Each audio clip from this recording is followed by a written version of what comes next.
femmes vivent des souffrances, les familles, les couples aussi, les hommes d'ailleurs, et les enfants parfois de ces femmes, vivent cela comme un deuil, comme une souffrance. Que la Cour de cassation leur reconnaisse qu'ils n'ont pas perdu rien, mais autre chose que quelque chose, quelqu'un, eh bien ça me paraît une justice qui va au moins, je ne dirais pas forcément consoler parce qu'il y a des deuils très difficiles à faire, mais au moins ne pas nier, ne pas enfermer dans le déni des réalités si souffrantes. Après, sur la 75, moi, je ne rêve pas que Maïté Al-Bagli, que le planning familial renonce à ce qu'il considère comme eh bien, un point d'ancrage majeur d'une liberté. Ah, les Français, c'est une loi qui vaut pour tous les Français. Mais je rêve d'un féminisme dans lequel je m'inclurais volontiers, qui reconnaîtrait qu'une femme qui perd le bébé qu'elle portait, qu'elle l'appelle fœtus, qu'elle l'appelle embryon, qu'elle l'appelle bébé, peu importe, ait le droit de se voir reconnue dans sa maternité. Ça, c'est vraiment essentiel. Répondez, puis j'aimerais aussi une autre question. Vous savez que effectivement, la décision de la Cour de casse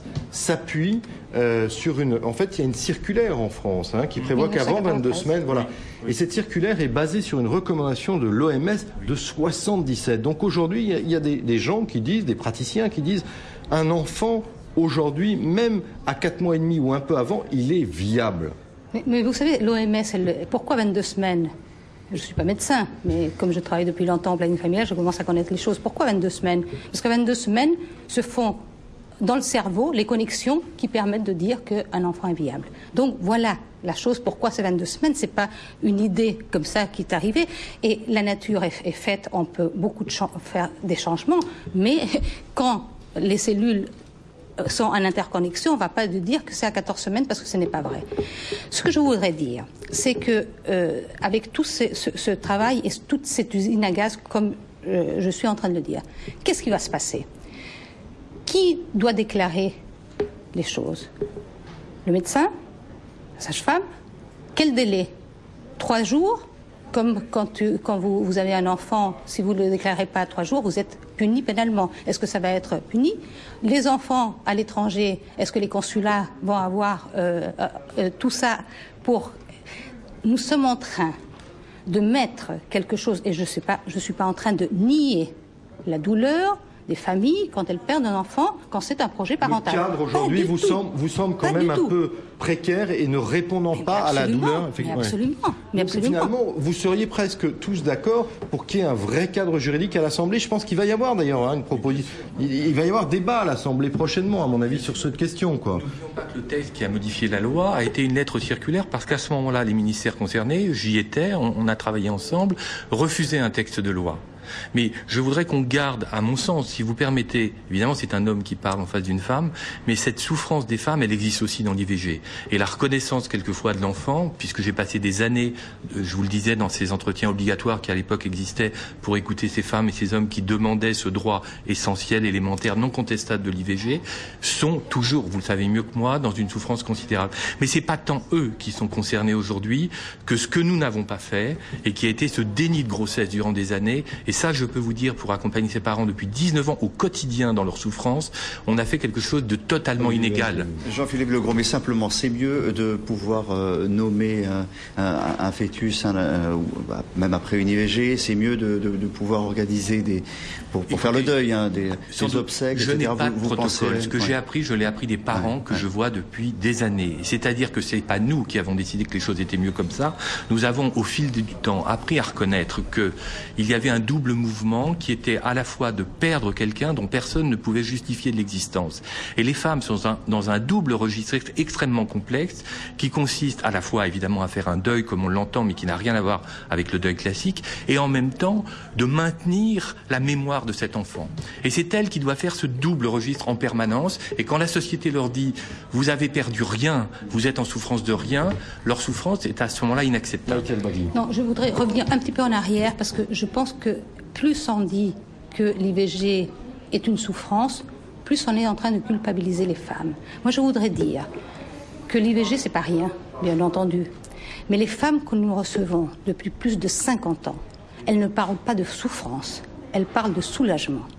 Ce qui veut dire que quand il y a une décision de faire un avortement, c'est parce que les femmes n'ont pas le choix de faire autrement. Donc, ce qui ne veut pas dire que c'est rien, puisque c'est un choix. Et chaque fois qu'on choisit quelque chose, on est disposés à perdre quelque chose. C'était le thème de votre campagne d'ailleurs en Ile-de-France. Bien sûr, on perd quelque chose. Un droit, mon choix, notre bien liberté. Sûr, mais est-ce que vous craignez justement, encore une fois, que cette décision de la Cour de cassation puisse un petit peu remettre en cause ce choix, ce droit? Vous avez cité l'amendement Garot. C'est vrai qu'il y a toujours eu débat sur est-ce qu'un fœtus est un bébé? Donc est-ce que ça peut remettre en cause? Bien sûr, ça va remettre en cause, surtout ça va impliquer une culpabilisation encore plus forte des femmes. C'est-à-dire si une femme ne veut pas faire toutes ces démarches qui font le vrai deuil des femmes qui souffrent, les couples qui souffrent, elles vont être montrées du doigt. Et je voudrais dire que ces femmes-là qui font des fausses couches, qui avortent, c'est les mêmes femmes qu'en France font des enfants et qu'aujourd'hui la France est le pays où la natalité est le plus forte en Europe. Donc c'est les mêmes. On ne disons pas voilà les femmes qui souffrent, voilà les femmes qui sont heureuses. Ça me choque que vous disiez que le planning familial accueille des femmes qui ne souffrent pas de leur avortement. Moi je récupère, entre guillemets, nous avons des femmes qui viennent nous voir, qui ont vécu des avortements, parfois il y a des années, et qui en souffrent et qui le disent. Et on doit les entendre. Mais dans l'affaire qui nous occupe aujourd'hui, il y a la question du devenir du corps, qui est vraiment une question majeure, qui souvent les parents, on a eu, vous savez, un certain nombre de scandales de réalité, de découverte. Qu'est-ce qu'on fait de ce corps? L'humanité s'humanise en respectant le corps. Ça existe depuis que l'humanité existe. Et c'est vraiment un grand progrès. S'il y a des parents endeuillés, on peut permettre, après éventuellement une autopsie, etc., de récupérer, d'inhumer, de récupérer le corps de l'enfant. Absolument. Et l'enterrer. Et je ne voudrais surtout pas qu'on dichotomise le débat en disant que parce qu'on se préoccupe de cette souffrance, on condamne l'IVG.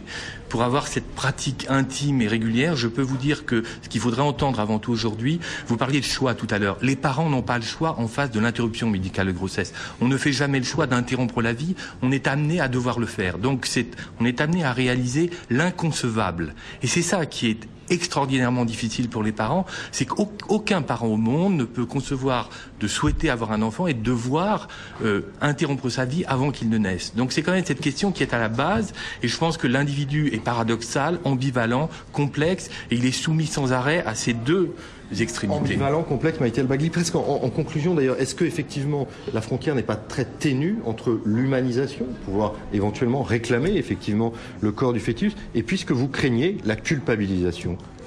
Oui, mais moi je crains surtout que des discours, ils sont très intéressants, et là je entends des paroles extrêmement douces et posées. Ce que je vois moi en réalité, c'est que depuis la campagne contraception, avortement, un choix, ma liberté. L'Alliance pour le droit de la vie a pris une position contre cette campagne. Attendez, c'est pas seulement une position contre, c'est que nous sommes en train, nos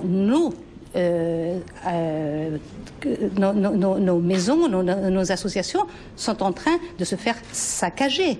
Donc il y a bien ici quelque chose qui est bien dichotomique. D'un côté, il y a une violence extrême, parce qu'il y a une volonté extrême de revenir sur ces droits, et de l'autre, un discours beaucoup plus posé, et que j'entends, que je comprends aussi.